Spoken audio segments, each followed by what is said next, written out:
जेन street जो कि एक अमेरिकन कंपनी है, फाइनेंशियल कंपनी, इन्वेस्टमेंट कंपनी, इसको लेके सेबी ने एक बहुत बड़ा डिसीजन ले लिया है आज। यहाँ पे देखिए इसका जो मैनिपुलेशन का जो एक रिपोर्ट सामने लेके आया है, वो भी सेबी का जो वेबसाइट है, यहाँ पे जाके मैं अगर क्लिक करूँगा, यहाँ पे ऑलरेडी अपलोड कर दिया गया है। यहाँ पे देखिए, यहाँ पे अगर इस लिंक पर क्लिक करेंगे तो आपको साफ साफ दिखाई देगा सेबी का जो नोटिस है फॉर जेन स्ट्रीट, इसमें पाबंदी लग गया है, इसका बैन कर दिया गया है, क्योंकि ये जो कंपनी है ये फ्रॉड कर रहा था, काफ़ी दिनों से फ्रॉड कर रहा था और मार्केट में काफ़ी मैनिपुलेशन यहाँ पे इस कंपनी ने किया है, जेन इंडस्ट्रीज, जेन स्ट्रीट।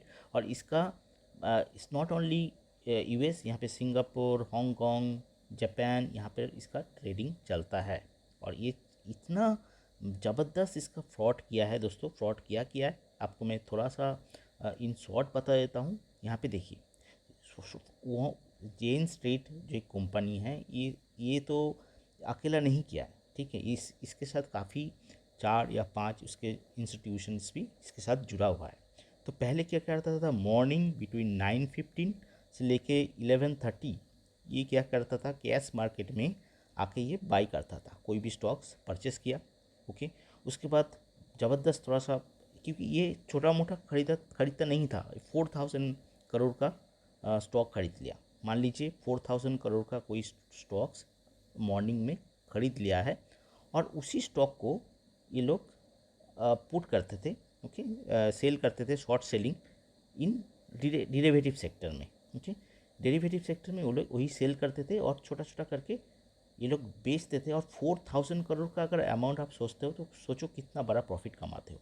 तो नुकसान किसको हुआ, नुकसान हुआ है 50 लैक्स रिटेल इन्वेस्टर्स को हुआ है दोस्तों, किसी इंस्टीट्यूशन को नहीं हुआ है। 50 लैक्स जो रिटेल इन्वेस्टर्स था, खास करके जो लोग ऑप्शंस ट्रेडिंग करते थे, उसको जाके नुकसान हुआ, ठीक है। जो कि कैश में इंटरडे या फिर इक्विटी में करता है, उसको कुछ नहीं हुआ, ठीक है। ये एक्चुअली ऑप्शंस का प्रॉब्लम हुआ है, ऑप्शंस के साथ ये फ्रॉड हुआ है, जुआ जैसे बोलते हैं ना, तो एक जुआ ही हो गया। तो काफ़ी भरोसा उठ गया रिटेल इन्वेस्टर्स का। आप सोच सकते हो कि 50 लैक्स जो रिटेल इन्वेस्टर्स का मनी, 50 लैक्स रिटेल इन्वेस्टर्स का मनी लेके गया। कौन लेके गया, एक फॉरेन इन्वेस्टमेंट कंपनी जिसका नाम है जेन स्ट्रीट, वो लेके गया। वो कैसे लेके गया, सुबह आता था कैश मार्केट में, इक्विटी को बाई करता था, बहुत बड़े रकम अमाउंट 4,000 करोड़, 5,000 करोड़ खरीदता था। उसके बाद दोपहर को, आफ्टरनून को वही डेरिवेटिव ऑप्शंस ट्रेडिंग में उसको डंप करता था, बेचता था, ठीक है। तो मतलब विद इन फ्यू सेकेंड्स उन लोगों का एक एल्गोरिदम होता है, उसका सिस्टम काफ़ी ज़बरदस्त है। तो रिटेल इन्वेस्टर्स को मौका ही नहीं मिलता है उस स्टॉप लॉस को फॉलो करने के लिए, ठीक है। वो सब रिटेल इन्वेस्टर्स को पता ही नहीं चलता, कोई रेडर में ही नहीं आता है। तो अभी जेन स्ट्रीट ने इतना घोटाला किया है, उसके चलते सेबी ने क्या किया, इसको बैन कर दिया गया है। और आपको पता है कितना रुपीज़ का इन्होंने घोटाला किया है, 4,843 करोड़ का घोटाला इन्होंने किया है। ये जो पैसा है ना, ये रिटेल इन्वेस्टर्स का ही पैसा है, सारा लेके गया, ओके। तो 4,843 करोड़ का घोटाला ये इन्होंने किया है जेन स्ट्रीट ने। और ये हैरानी का बात है एक, कि सेबी ने, रेगुलेटर ने इसको पकड़ नहीं पाया काफ़ी टाइम से।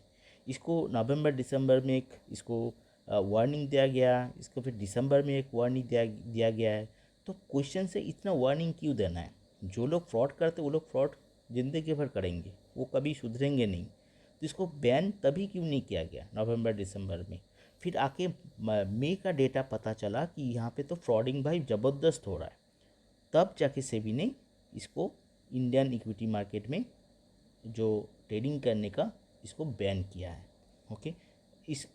और इसका 2-3 चाइल्ड इंस्टीट्यूट भी है, इसका 2-3 और भी सिस्टर कंसर्न है, वो लोग भी ट्रेड करता था, उन लोग को भी बैन कर दिया गया है। बट इसका बैन करने से कुछ नहीं होता, ये दूसरा फॉर्म में ये फिर कम बैक करेगा और फिर से ये चोरी करेगा, फिर से ये स्कैम करेगा। तो सिस्टम को और भी बुलिश करना है, सिस्टम को और भी स्टेबल करना है, सिस्टम को और भी रोबस्ट बनाना है। तो सेबी का जो सिस्टम है दोस्तों, वहाँ पे कहीं ना कहीं एक कुछ ना कुछ गलत है, जिसके ज़रिए उस सिस्टम के ज़रिए फ्रॉड करता है, ओके। तो वहाँ पे इंटरडे में कुछ सिस्टम लेके आना चाहिए, मॉनिटरिंग सिस्टम लेके आना चाहिए। और रेगुलेटर को जैसे ही पता चला कि कुछ कुछ यहाँ पे ये हो रहा है, मान लीजिए कुछ यहाँ पे स्पाइक दिख रहा है ऑर्डर में, या फिर कुछ ऐसा कुछ एबनॉर्मली हो रहा है, स्पाइक दिख रहा है, तो वहाँ पे ना उसको बैन करना चाहिए रेगुलेटर को। ठीक है, तो ऐसा कुछ होना चाहिए, क्योंकि ऐसे क्या होता है कि इससे रिटेल इन्वेस्टर्स का पैसा डूबता है।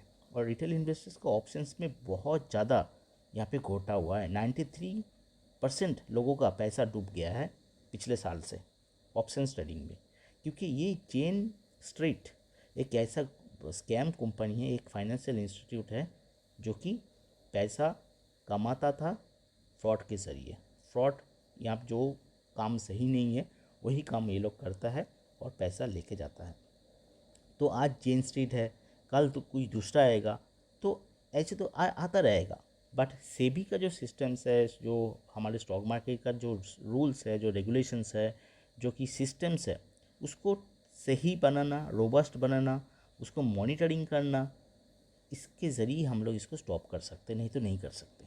ठीक है, तो इसलिए बोलता हूँ जब भी ऑप्शन ट्रेडिंग करना है आपको बहुत स्ट्रॉन्ग आपका नॉलेज चाहिए, एंड तभी जाके आप करो, नहीं तो आप कैश मार्केट में एंट्री करो लॉन्ग टर्म के लिए। ठीक है, ये ट्रेडर्स होना इतना आसान बात नहीं है। एक दो दिन पैसा आ गया तो आप सोचो मत कि आप ट्रेडर्स बन गए। नहीं तो आप एक काम करो, आप एडवाइजरी का आप ले सकते हो, एडवाइजरी सपोर्ट, वहाँ से आप ट्रेडिंग कर सकते हो। बट अकेला अकेला ट्रेडिंग करोगे तो आपका ऐसे नुकसान होता रहेगा, क्योंकि ऐसे काफ़ी सारे फ्रॉडस्टर्स बैठे हुए हैं, काफ़ी सारे चीटिंग हो रहा है मार्केट में, खास करके ऑप्शन ट्रेडिंग में, जहाँ पे डे ट्रेडिंग होता है, जहाँ पे छोटा छोटा हम लोग कॉन्ट्रैक्ट खरीदते हैं। 25,000 का कॉन्ट्रैक्ट ₹1 मिलता है, लॉट खरीदना होता है, तो उस लॉट में काफ़ी ज़्यादा ना वहाँ पे मैनिपुलेशन होता है। तो इस मैनिपुलेशन की वजह से जेन स्ट्रीट ऐसे जो इंस्टीट्यूट है, फॉरेन इंस्टीट्यूट, वो फ्रॉड करके चले गए, इंडिया से पैसा लेके चला गया रिटेल इन्वेस्टर्स का, और आपका पैसा गया।